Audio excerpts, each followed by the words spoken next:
God damn it. I'm glad I caught that. Right as it happened, I was like, record. Nice.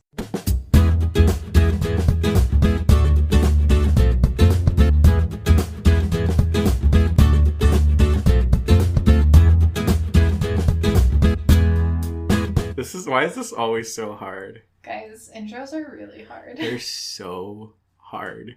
I think this is a perfect intro. Welcome to the Fic List. Yeah! Woohoo! The podcast where we seriously read and review fan fiction that we send each other. 100% sincere. Absolutely. We're not making fun of it because we love it. So, what are today's tags, Erin? Today we are reading Hurt Comfort, which... Ooh. Ooh. Who doesn't love a hurt comfort? And also the AU for today's episode is fake dating. Oh, so good. So good. Who doesn't love a fake dating? AU. Why don't we launch in with the first tag? We're going to start with Hurt Comfort. What's Hurt Comfort, Erin? Hurt Comfort is basically any story where someone is like gently suffering. And somebody else is like, it's okay, I'm here for you. We're going to make you feel better and it's going to be fine. It's the equivalent of, like, just a little peril.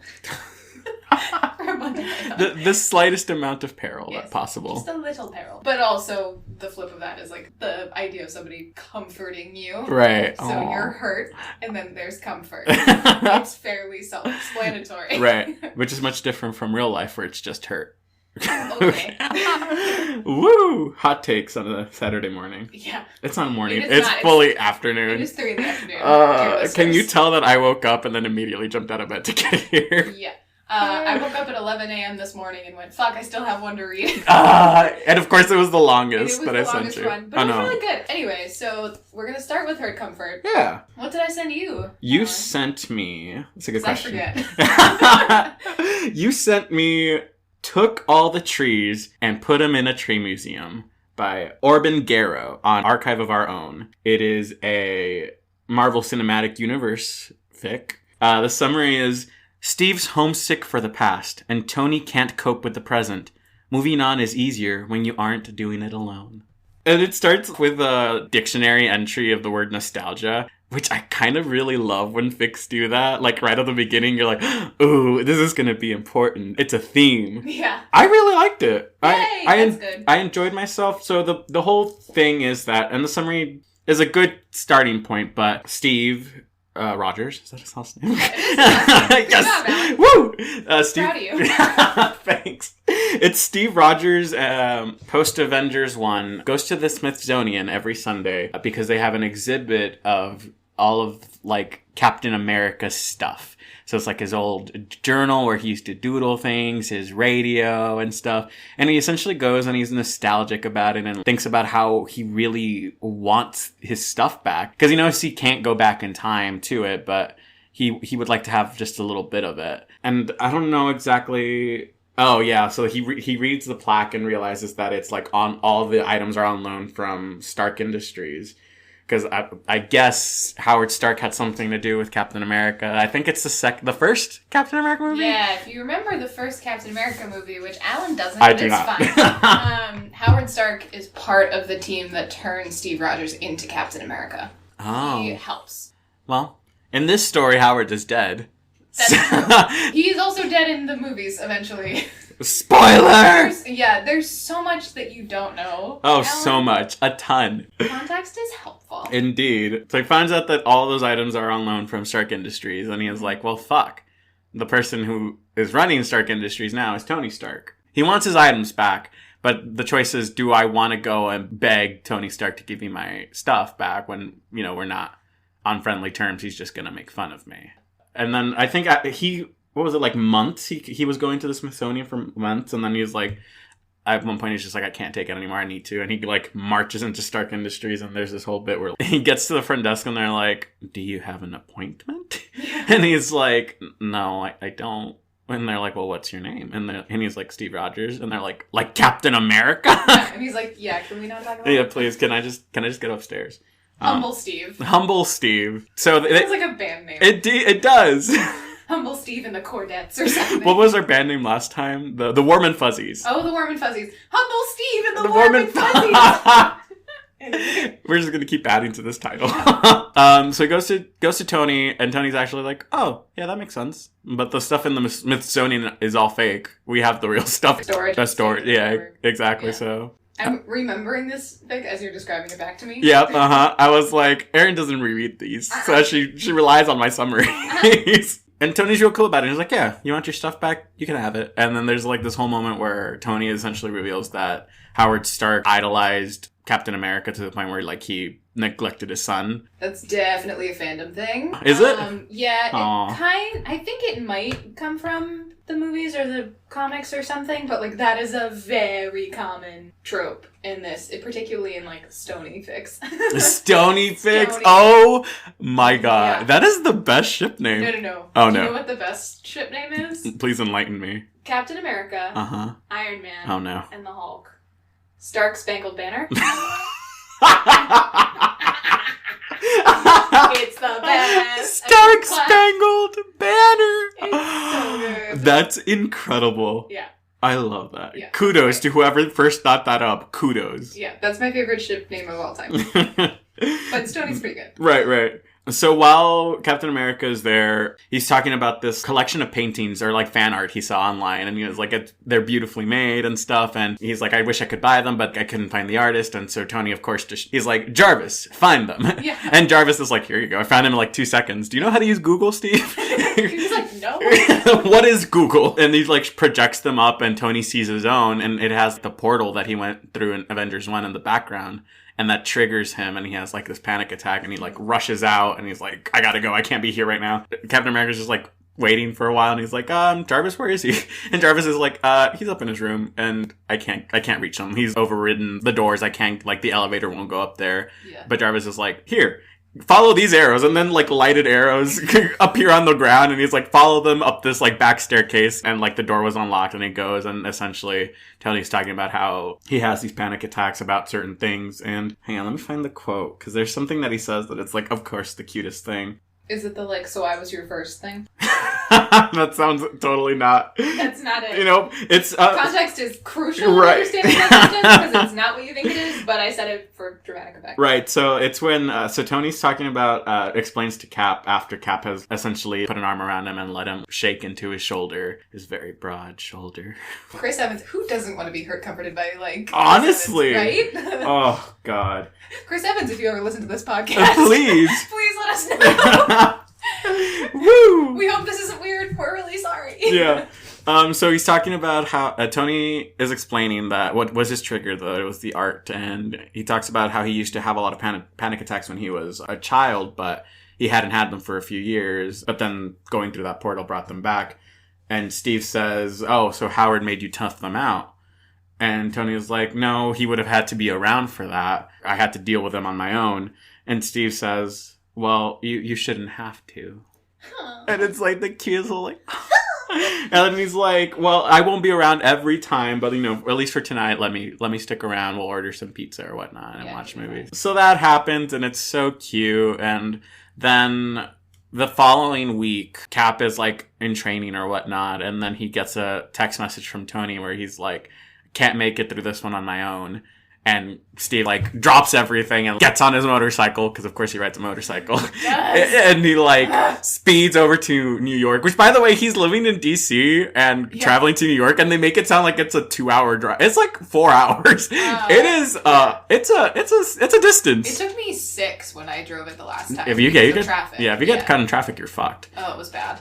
Yeah. So, yeah, it's very sweet, and he goes again and comforts Tony. And, like, it's so cute, because at the end, he leaves or whatnot, and he says, and for the first time in months, he realized it was a Sunday and he didn't go to the Smithsonian. That was like clutching my heart. It was so sweet. You're like, oh. So loved all of that. I was fully on board, and then this is the moment. It's the only like small gripe I have with the fic is that it felt like it jumped very quickly into where, oh, sorry, I'm skipping a really big part too. At some point after the first comfort, Steve goes up to upstate New York to get his stuff, and, well, 2 days afterwards, actually, because he was busy at work. And then so I think it's like a Wednesday or something. He shows up and Tony Stark is like waiting for him. And he's like, you must not have really wanted your stuff if it took you 2 days to come and get it. And Steve was like, I have a life. I work. He's like, have you just been here the whole time? I'm worried about you.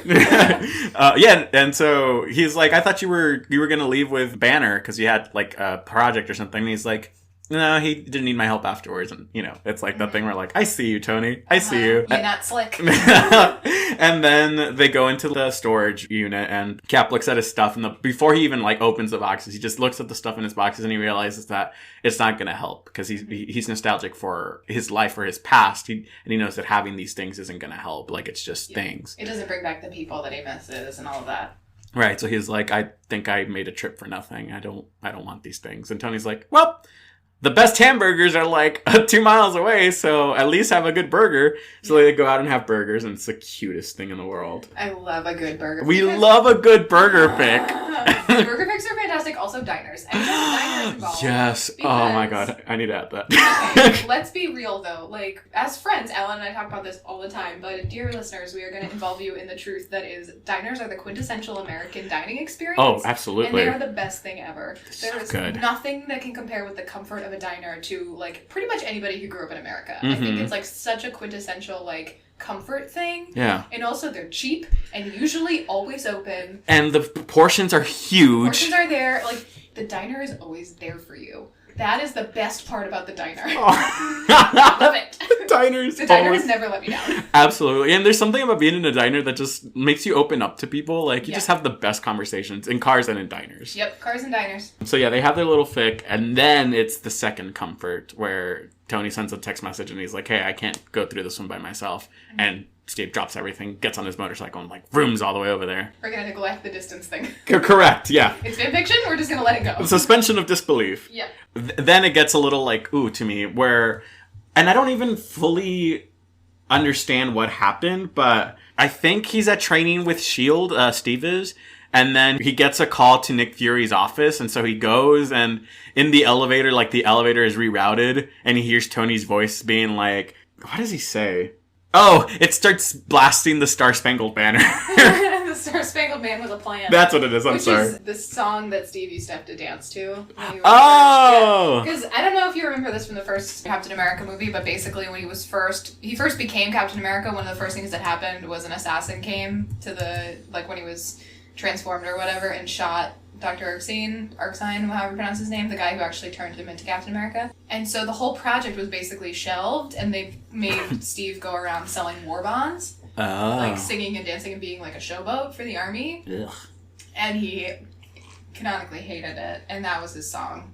And he would always like punch Hitler in the jaw, and that was like his thing. Wow. And he was just like, I really don't like being a goofball in tights for this like bullshit. Right. And that's when he decides to like, he hears that Bucky has been captured and is like, I'm out! Yep. And goes. Well, Tony plays that on the elevator, and he knows that it's Tony, and then like they start flirting through this elevator intercom, and then Fury also somehow gets in on the intercom, and he's like, get a room, you two.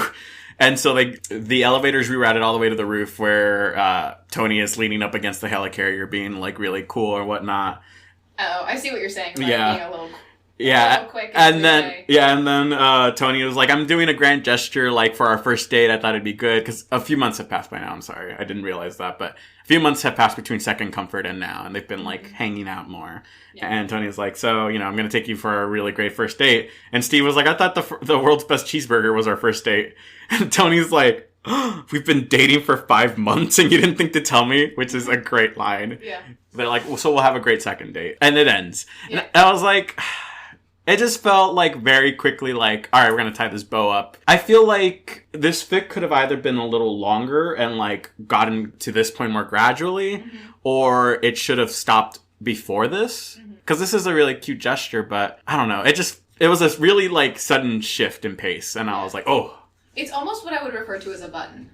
Yes, thank you. Yeah, and sometimes you don't need the button. Exactly. And that's totally fine. I think it's cute. I think it's a way to, like, wrap Absolutely. things up, and it's a classic fanfiction Of thing. course. So it's fine, but I totally hear what you're saying. Yeah. Like, maybe it wasn't necessary. Exactly. Yeah. Overall, though, so cute, adorable, had great moments, great lines. I was there for it. Mm-hmm. I will go back to this. Yay! I enjoyed it. I'm always pleased when you like the things that I say. Yeah.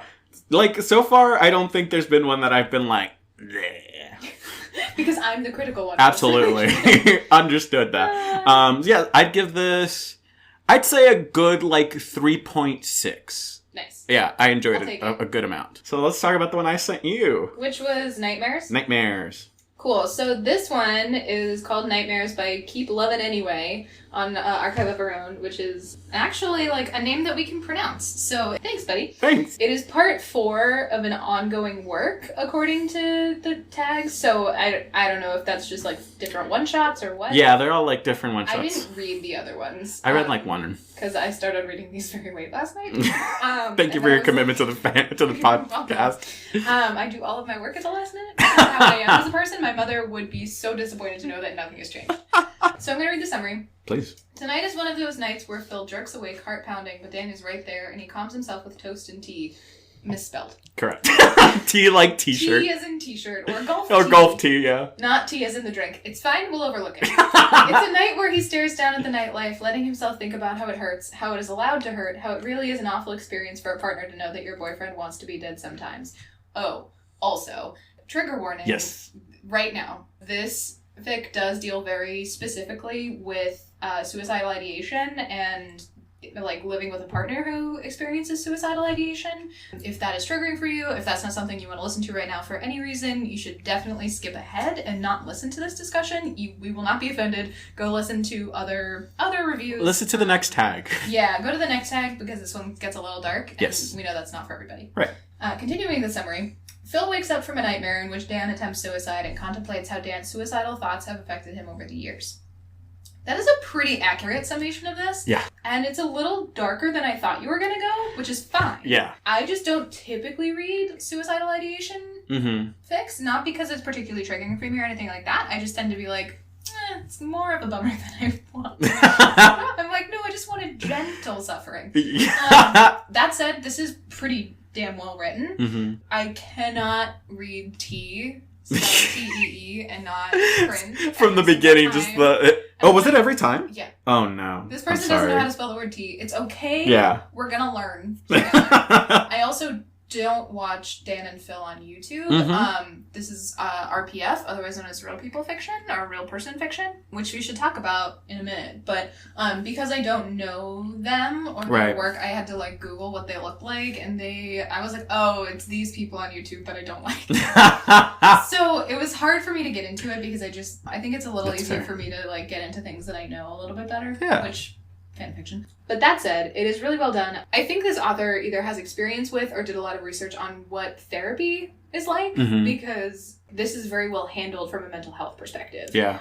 When you're writing about suicide, it's very easy to like make it really over dramatic. But this was very thoughtfully done and very well done, I thought. Yeah. Early on in the fic, Dan sort of reveals to Phil.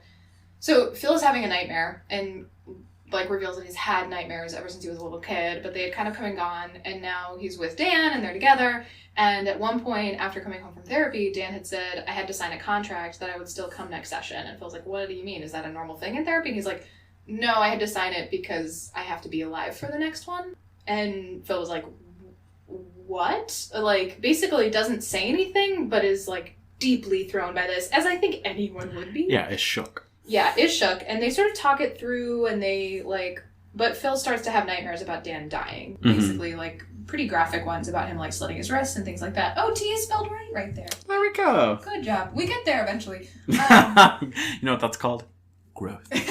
What I did like also was that there was I always love when fanfictions create fake, like, screen grabs and stuff. Oh, yeah, like iPhones, yeah. Yeah, or, like, they go the extra mile. Yeah! To, like, make it look real. So good. And talks about this one incident where Phil was like traveling and Dan has a bad day and is really manipulative. Basically says, I just want to jump out the window. And Phil's like, what? Like, don't do that. Like, no. And freaks out. And then Dan is really not. And I think it's like during the holiday season too, or something like that. He's with his family. Yeah. So Phil can't get to him. Like, he's far away and he's trying to figure out how to get home and how to keep him safe and all that. And he can't. And then Dan basically is like, no, you're not coming. Like, I don't want you to come home. Yeah. And Phil's like, I'm coming anyway. And he's like, I'll do it if you come home.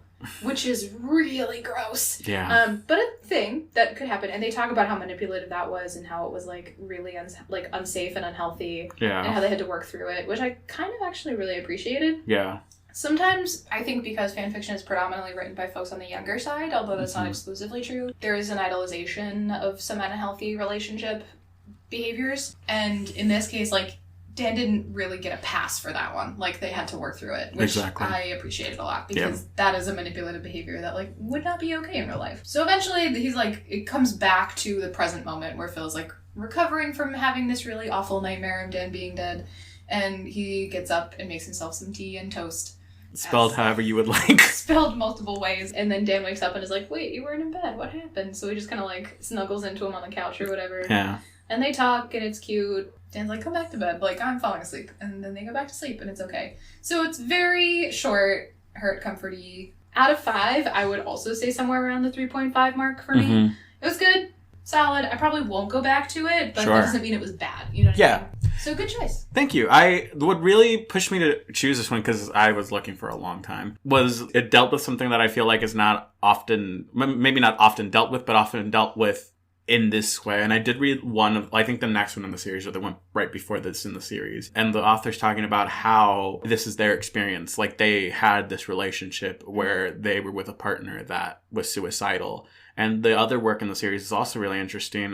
Essentially, it's also Dan and Phil, and Dan says, I'm sorry, I remember that, like, I've been thinking a lot about this 2-year period where I was just god-awful to you. And Phil's like, I don't actually know what you're talking about, or, like, I think it was fine. And Dan is like, no, take some time and, like, think about it, and it's fine. And Phil starts to remember, and he would make videos about things that went wrong, or, like, today you did this, and, like, this is how I felt. And so he went and rewatched that huge catalog of videos, because it was a 2-year span, and it was cathartic, and, like, it released all the feelings that he had, and he was like, I am angry, and I am sad, and I am all of these things, but I love you, and, like, someday I'll show you those videos. It's a really interesting look into mental health, and not just mental health that is your own, but, like, how it can affect other people. So I was really interested in that. I think what's interesting here is that the comfort didn't really necessarily come from Phil. It came from Dan at the very end, where he's like, hey, let's go back to bed. It's so interesting because Dan is the one with the suicidal ideation, and, like, is the one who was in the fic, like, really not in a good place mentally, and he's the one providing comfort. Yeah. It was just interesting to me. No, that is really interesting. I also think it's kind of great that fanfiction is a safe space in a lot of ways to deal with some shit. It's one cathartic outlet for people to really process their own lives and their own stuff that's going on. So I think it's cool that, like, this author was able to use this as something healthy and cathartic for them. Exactly. So it was a good choice. Yeah, thanks. Yeah. Glad you enjoyed it. For sure. Can't complain. You do choose good things. Well, every now and then. I have my other choices later, I don't like it when you do this. It's fine. We gotta have a little drama. A little drama. Just a pinch of drama. Great. So let's move on to the next, the AU tag. Oh, yeah. Which is fake dating. I love fake dating. It's so I love fake dating. It's so fun. Great. Thank you for the theme song. You're welcome. That's how we're doing it every week. The one you sent me is... hang on, let me find it. Is it Brooklyn Nine-Nine? It is. It's Brooklyn Nine-Nine fic between Jake Peralta and Amy Santiago. It's called For You Are My Fate by Lyman's on Archive of Our Own. And the summary says... Amy has had a lot of great ideas in her lifetime. Telling her cousin she's dating Jake Peralta and he'll definitely be attending her destination wedding is not one of them. AKA, the one where Amy and Jake pretend to date while pretending they're not really madly in love with each other. That is an accurate summation of this fic. Like, that is a correct summary, and I'm here for it, and please tell me you enjoyed it as much as I do. Okay, so... I don't think I enjoyed it as much as you did. Fine. It's because I'm not in the Brooklyn Nine-Nine fandom. True. I've seen a few episodes, early episodes too. So before I imagine all of the, like, cutesy, like, flirting and, like, the tension, like, started filtering through. So I just remember them always not liking each other. Oh no! And it was like I was having trouble thinking about it. And this fic relies so heavily on her ex-boyfriend. Teddy, her ex-boyfriend Teddy, and his ex-girlfriend's Sophia. Thank you. I was like, Sophia or Claudia. It's one of those two. Sophia is played by Eva Longoria. Is it really? Yeah. Did not notice. I saw the picture and I was like, oh, she's very pretty. And with like the... Gorgeous. Yeah, she is. I literally watched that show and I'm like, can Andy Samberg pull Eva Longoria? Apparently not. I mean, he did, but... Yeah. And then it didn't end well. So, like, so much of the fic relies on that and, like, their past together that I felt like it was a little hard for me to get into it. Sure. I think that is a really good summary. Amy's cousin, what's her name? Alexa? Alexis or something? Yeah, Alexa. Her and her cousin Alexa have been competing, like, all their life. And, you know, that classic trope where Amy got a 3.9 and everyone was like, good for you. And then Alexa comes with her 4.0. And, it's that. Essentially for forever, and then Alexa announces that she's going to get married to Asher, and it's like, ugh. There are some stellar, awful fiance names, and Asher is top of the list. Absolutely. Yep. No offense if your name Asher. I'm sure you're no lovely. Offense if your name Asher. Also, Ian. Oh, I love a good Ian. I've never met a good Ian. I've never met an Ian. That's what I think. Don't. And then Alexa announces her engagement, and this was while Amy was dating Teddy, so Amy's like, ugh, great. Well, I mean, at least I'll have someone to go with. Yeah. And so she, like, RSVPs that she's taking a +1 to the destination wedding at Anguilla in the Caribbean. Yeah. And then months later, when she gets the actual invite and she has to book, like, a hotel, she's like, oh, fuck, I no longer have a boyfriend. Yeah. Me and Teddy have broken up. It did not work out. It's bad news bears. Yeah, bad news bears. I cannot go alone. Exactly. Because that will be letting Alexa, whatever her name, win. Yeah. And so she goes to get the dress for her with the bridesmaids, because of course Alexa needs all the bridesmaids always. Or is it Alexa? It's Alexa. Okay, it is Alexa. I actually read it recently. Yeah, I did. I was like, oh yeah, I really like this one. Sad.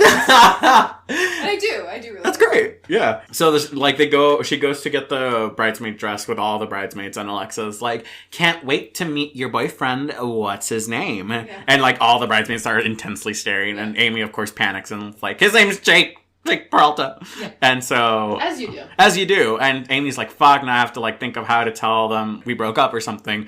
Except when she gets back to the office, Jake is like, why did your cousin Alexa just Facebook message me saying that she can't wait to meet me? Yeah. And Amy was like, well, fuck nuggets. Fuck me. And so she like tells him everything, like she shoves him into some like records room. Is like, this is what's happening. And Jake's like, all right. Records room is a thing on the show. Oh, good. That's where that comes from. I'm glad. So she tells Jake this is what happened, and Jake's like, all right, I'll do it. Like, I'll go. Free vacation. And Amy's like, you sure? And they're like, yeah. So they go, and it's with everything you would expect. Also, Amy's family is huge. Is that canonical? Yes. Jesus Christ. At one point I had to be like, I can't remember relationships. It's too much. I need a map. That's fair. You're like, please send me your ancestry.com. Please. Yeah. Yeah, it was too much. I was like, I don't know who's married to who has children, who's sleeping on whose couch. Yeah. It was a lot. So that was another portion of the thing. It was just a lot of characters that I didn't know. I couldn't really connect. There's a whole bit of where they go to the beach and it's like, Jake asked if Amy wants him to rub like suntan lotion or like sunblock on her back, and she's like, yeah. And then they like both get boners. Yeah. and then the big thing is like they kiss and like it's about to get down, like they're both drunk at a club and they're like, oh, like, this is real, we're gonna do it. And then he gets dragged away by her brothers because her family loves her, which I loved that dynamic. I love a good, like, my fake date is, like, impresses the family. My mom is so down for me being with this person. I love those. That's so good. It's such a good, like, dramatic tension. Yes, it's absolutely. Because, like, no one wants to lie to their mother. And it's one of those things where, like, your mom can usually tell when you're lying. Yeah. So if she's like, oh, you guys are so happy together, then you're like, fuck, am I happy? So they're at this club and like they're very drunk, they kiss, and then the brothers drag him away to like do something for like the bachelor party for a second. Mm-hmm. And she's holding his phone because she's holding both of their phones in her purse. And then she hears the phone go off in her purse, so she grabs it thinking it's hers. It's actually Jake's, and it's a text message from Sophia being like, hey, you're right, I miss you. So she freaks out, and instead of being a normal person and being like, hey, you just got this message, we just kissed, can we talk about this? She freaks out. She's drunk also, so I can't blame her. But she gets in a cab and she's like hyperventilating. The taxi cab driver gives her like a paper bag and she's like, goes into her room and doesn't like, do anything, but moving on. She like panics, goes into her room and like sleeps it off or whatnot. and then leaves very early the next morning before he's awake. And she has this whole existential crisis where, like, but he was so happy with her, and, like, he was devastated when they broke up, so of course he's gonna be... Eva Longoria, she's absolutely beautiful. Oh, I forgot. And no, she's, like, still conscious when Jake walks into the room that night, and he finds his phone and checks it and sees that he has the text message, and she hears him, like, call her and be like, hey, just got your message, and then he closes the door to the balcony, and she starts to cry, of course, and it's, like, so painful. I was like, no, I'm so sorry, baby. Oh, precious baby. But yeah, then she, like, the next day, she's, like, talking to her dad. I don't remember who gives her the piece of wisdom. Her older brother, I think. Yes, you're right. It's the older brother who's, like, really observant and is like, I know that you guys aren't together, but, he's like, I am aware that this is all shady. because there's always one. Yeah. There's always one. There has to be somebody who picks up on it. He's like, just talk to him, and, like, so she goes back into her room and essentially jumps him, and everything is okay after that. And then the last chapter, I think, is like 3 years later, they're getting married, and it's so cute. They're, like, on a rooftop and stuff. It's adorable. It's a show thing. Oh, yeah. So I enjoyed the fic, but I felt like it dragged in places that, like, it didn't necessarily, like, there was a lot of angst that I was like, it is not necessary. You can trim it. Alan! The suffering is the best part. No! I love a good, like, cutesy moment. And that's where I live. Very different aesthetics. You gravitate towards different part of the hurt/comfort. Whatever. You are the hurt, I'm the comfort. Exactly! So yeah, I just felt like it could have been trimmed a little more for cohesiveness. That's fair. It is quite long for what it is. I just feel like it really detracted from the experience for me because I am not super familiar with the tension and, like, the established relationships and stuff. And so maybe what you should do is go watch Brooklyn Nine-Nine after I don't know how many times I've depending on how many fanfics you start sending me of Brooklyn Nine-Nine, I'm gonna have to at some point. I'm sending you fanfics of things that you need to watch. Oh. This is me being like, so for the next two episodes, it's gonna be a lot more Marvel and a lot more Brooklyn Nine-Nine. Well, that's what I read, so... Right. So overall, I'd give this a 3.2. Okay. I liked it. Well, I'm glad that you didn't, like, hate it. No, I did not. So let's talk about the one I sent you. The one that you sent me was called That Sounds Fake But Okay, which is, like, kind of the greatest. I kind of love that. Titles are, like, funny. Summary, it's by Dancing on the Ceiling. Again, things I can actually say out loud. Yeah. Thank you for that. The summary is it's One Direction. Yeah, it is. RPF. So you sent me multiple RPFs. I'm sorry. It's fine. I don't mind RPF. I was pleasantly surprised by this fanfiction. Like, let's put it that way. I also finished it 8 minutes ago. So the summary is, Harry Styles is a rookie journalist forced to work the gossip desk at a major New York magazine. Louis Tomlinson is the A-list actor who doesn't appreciate Harry or his articles. Louis. Oh, is it Louis? Yes. Well, I read it wrong the whole time. Okay. There is a you. Louis Tomlinson. Basically, what happens is that Louis Tomlinson is an actor, and he has a kind of shit reputation because he's, like, fairly recently come out and been a partier and sort of, like, one-night stands. Yeah, like a party boy. Like, party boy for a while, and his publicists are like, you have to settle down a little bit. Like, we need a little bit of good press. We're going to set you up with a fake boyfriend. Mm-hmm. So they go to set him up with this, like, rising musician, Cam something or other. Yeah. And they hire New York Weekly? Yeah, I think that's what it is. New York Weekly to publish a crafted story about them, and this is presented as sort of like a thing that happens. I don't know if this is a thing that happens in the celebrity world. Presumably it does. It happens in a lot of fanfiction. I'll let you know when I'm famous. Yeah. If you hear about me and Alan on some, like, romantic tryst, it's definitely fake. Definitely for the press. It is 1,000% fake.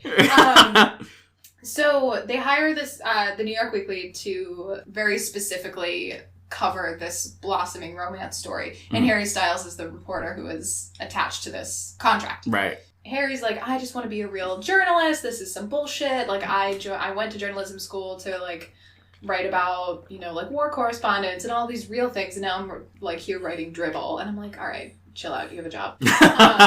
In New York. Yeah. We know priorities. I was like, you can make your rent. Shut up. But anyway, so he's all grumpy. He's trying to get with his coworker Ben and, like, not being super successful at it and just having a rough time. So he goes and writes this, like, pithy little piece about Louis Tomlinson and this Cam musician guy. And when Louis reads it, he's like, this is bullshit. Like, he's so mad. He was like, yeah, I agreed to do this, but, like, he's made me out to be this, like, uber romantic, a little like sappy, like Yeah. pushover, and I hate it. Yeah, and So we should mention he has like a anger issues. Yeah, he definitely has anger issues. So he starts a Twitter war with Harry Styles and is like, next time you want to write lies about me, at least make them good. And so his fans start like going after Harry, and he's just like, motherfucker. Like, what is this? He's freaking out. He's like, I had 8 followers on Twitter before this. As anyone in that situation would freak out. Right. So he kind of retaliates and is like, well, next time give me better material or something like that. Like, they're being sassafrasses to each other. And so eventually they meet. Cam backs out of the contract.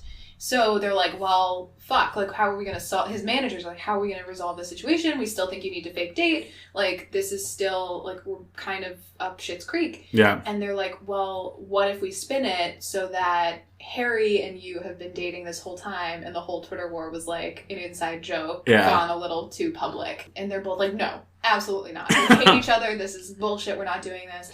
Oh, but, like, the night before, or at one point before they reach this point where Cam has backed out, yeah, Louis and Harry bump into each other at an industry party or an event, yes, bar somewhere. That's what it is. And Louis gets legitimately sick, like stomach flu, puking in a back alley, not doing well, and he's, like, not going to be able to get home safely. So Harry's like, no, I'm truce. Like, I'm taking you home. Yeah, he's like, well, fuck me. Get in the cab. Get in the cab. He's, like, puked on 4 times. Yeah. He's like, this is fine. Poor thing.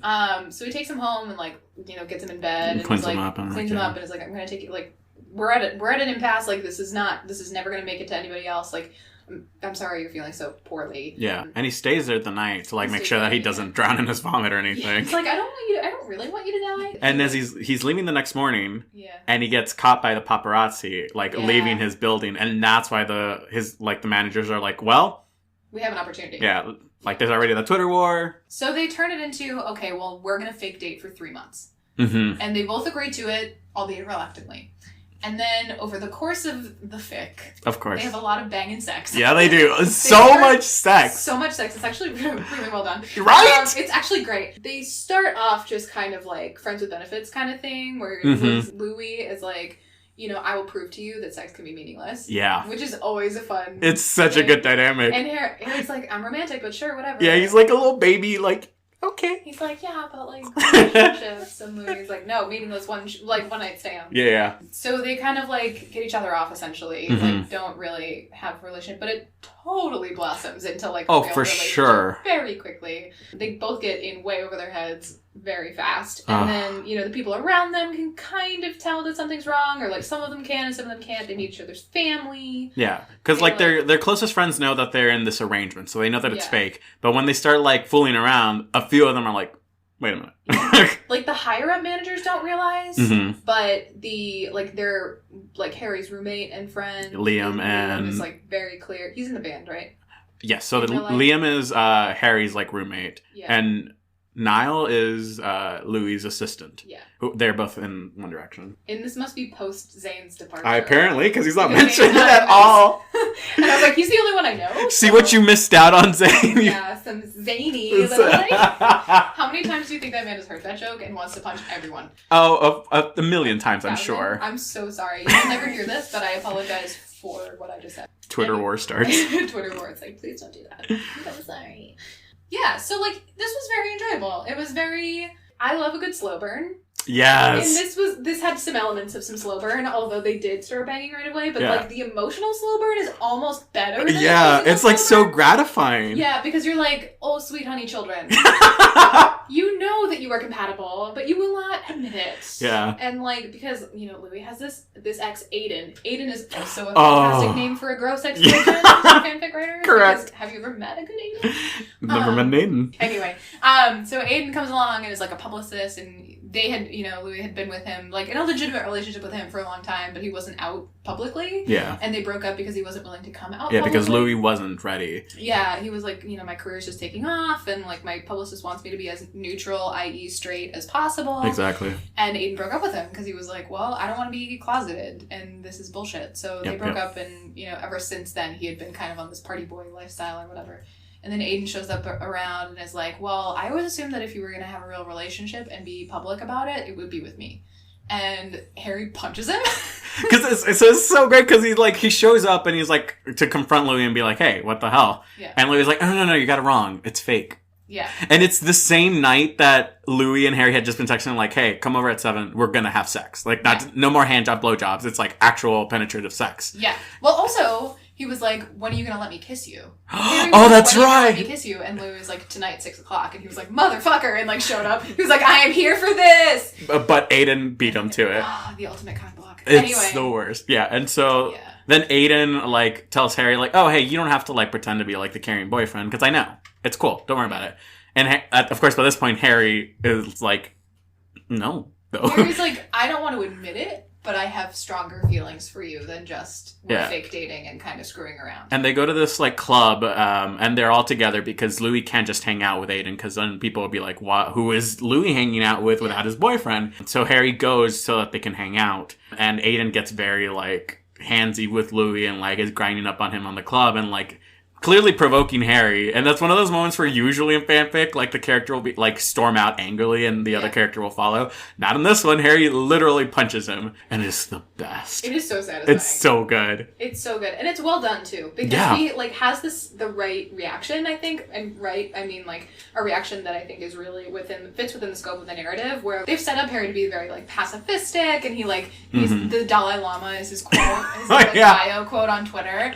And then he literally punches a guy in the face and has like a moral crisis. And like, oh my god, what have I just done? But I'm also very drunk and very angry and like I have a lot of conflicting feelings. I'm gonna knock over a whole shit ton of plates on my way out because fuck this bouncer who's taking me out. And then they're like, we're gonna charge this to your boyfriend's card. And he's like, fine, fucking do it. And then he like goes out into the alleyway. Louis is like, what the fuck? Why would you punch someone? Like did I drive you to this? Did I make a pacifist punch someone in the nose? And he's like, no, I shouldn't have done that. That was really bad behavior and like blah, that was really shitty. And then they like have more sex.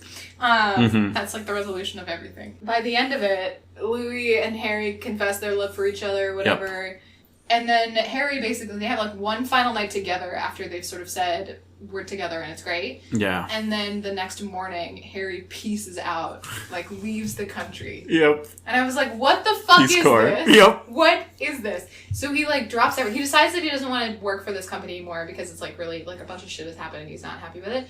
So he joins the Peace Corps and goes to Nepal and doesn't tell anyone. So he just like up and leaves and then literally there's like a flash, like a freeze frame and then it goes 6 months later. Yep. And I'm like, what the fuck? So yep. The ending was a little unsatisfying. Yeah, that's fair. So he goes to Nepal and is doing like Peace Corps stuff. And then Louis is miserable back at home and they're like, you need to get over it. Like you need to pull through this. Like we're gonna do this. We're staging an intervention. Yep. Harry-vention. Yep. And then they basically conspire to be like, you know what? Fuck it. Go after him. Like, clearly you still want this guy. Like, you need closure. We're going to Nepal. So they get on a plane, and they go to Nepal, and they find Harry, and he professes his love for him. Like, his true love for, like, actual, like, I love you. I don't just want to bang you. And he's like, really? And then they get back together, and then that's the end of the fanfiction. Correct. And I was like, guys, this was so good right up until then. So close. Yeah, so close. So the last chapter was less than stellar for me. But overall, it doesn't lose out too bad. Yeah, it doesn't like mar everything. Yeah, it's fine. So I think this one is a solid like 3.8. This is well written enough that like if you changed the names and published it as like a screenplay, it would 100% turn into a movie. Oh, for sure. Like Hallmark would snap it. Hallmark would snatch it. It would be so good. Do we want to talk about RPF as like a thing? We should. I feel like I didn't even realize that I had chosen RPF. I mean, like, obviously I did, but it was just like, oh, this is such a good fiction. Boom. Sent it your way. Yeah. So, like, I come from band fic, primarily. Like, that was what got me into fanfiction in the first place. For sure. When I was 13, Green Day had just come out with American Idiot.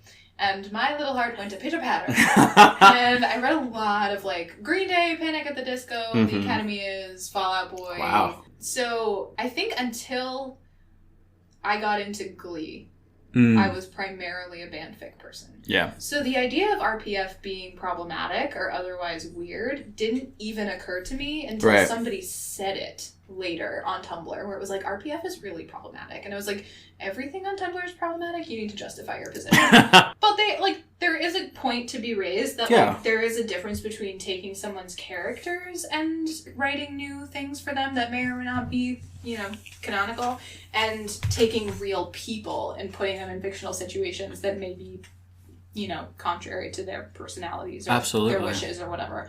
So I don't know. I think it's a complicated question. What do you think about it? I don't have a problem with it. Like, I'm not like, it's wrong or whatnot, because if you look at, there's a lot of things that, so I think of like Hamilton, Lin-Manuel Miranda's Hamilton. Everyone loves it and like it's revolutionary and stuff. That's essentially fan fiction. Hamilton RPF. Exactly, because like he's taking happen that way. Exactly, he took real situations, real people, and like wrote a narrative around them, like that romanticized it or that like made it cut out all the ugly parts of like the characters that we don't talk about. It's a musical AU. Exactly. Lin-Manuel Miranda, that's a hot take. We want you to respond. Please. Twitter war. So like there's a lot of art out there that essentially does this. Maybe not all of it is that good, but like you look at movies or books that are like, oh, based around like the life of Virginia Woolf. Right. And it's like true story. Exactly. It's like it's all things that are real, and then you change it to become art or entertainment, and people don't bat an eye. I think where the problem lies is when people, obviously fan fiction readers and people who are in fandoms, can get a little passionate, a little vocal. A little bit. And then you start harassing the people. Yeah. And that's when it gets dicey. And I was like, well, no. There's a point where you have to realize, like, Louis Tomlinson and Harry Styles are never going to be together. Because that's not the reality. And that's okay. Let them live their lives. And if you like to read these, like, on a Sunday night while you eat a half pint of Ben & Jerry's, then that can be your prerogative. Is that what you do? No comment.